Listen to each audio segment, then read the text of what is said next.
Okay, I'd like to use this as a backdrop. This is a mummy case of a pharaoh's falcon. And here's the x-ray of it. Excuse me, there's a MRI of it. And here's an x-ray of it. So I want to use this as a background to kind of talk about ancient Egypt and their ability to traverse the Atlantic, and that they were in the Americas.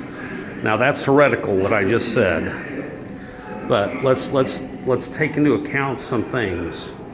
Mummy wrappings of several mummies, not just one. We're talking 25 that I know of last count as of several years ago when I checked, have both tobacco and cocoa leaves. Cocoa leaves is a stimulant. If you just chew on them, that's where we get cocaine from. Tobacco, everybody knows about tobacco.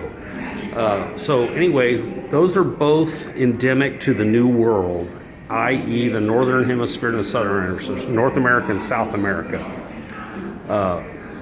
These mummies were all at least 2,000 years old, and they had tobacco and cocoa leaves in them. So therefore, the ancient Egyptians traveled the world. They went to North America, which shouldn't be that big of a stretch to any of y'all. There was a very interesting man that did a lot of exploring. His name was Thor Heyerdahl. You may have read one of his books in high school called The Kon-Tiki. He also wrote one called The Ra Expeditions.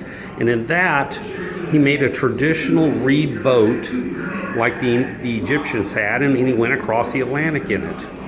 Now, it's pretty well, everybody pretty much knows about the Vikings in Nova Scotia and Labrador. There's also a thing I want you to check out called the Kensington Runestone. The Vikings didn't just go there, they went up the rivers, explored a lot of places in North America.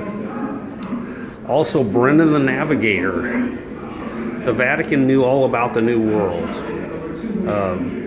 It wasn't any big surprise.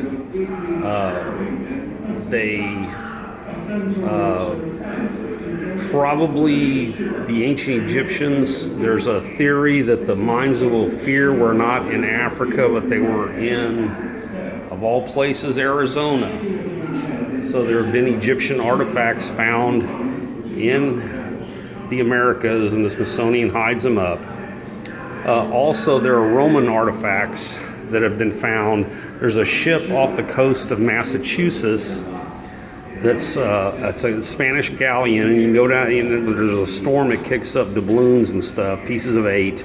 But if there's a really, really bad storm in the same place, there was a Roman galley that crashed there, probably with a storm that was coming in the same way that storm that sunk the Spanish galleon hundreds, 1,000 years apart, or 1,500 years apart, and put it on the same shelf in the shallow water. So there was commerce between the old world's powers and North America. So anyway, check that out. The Voyage of the Ra, tobacco leaves and cocoa leaves and mummy wrappings. You've been lied to about all the timelines, and the winners write history.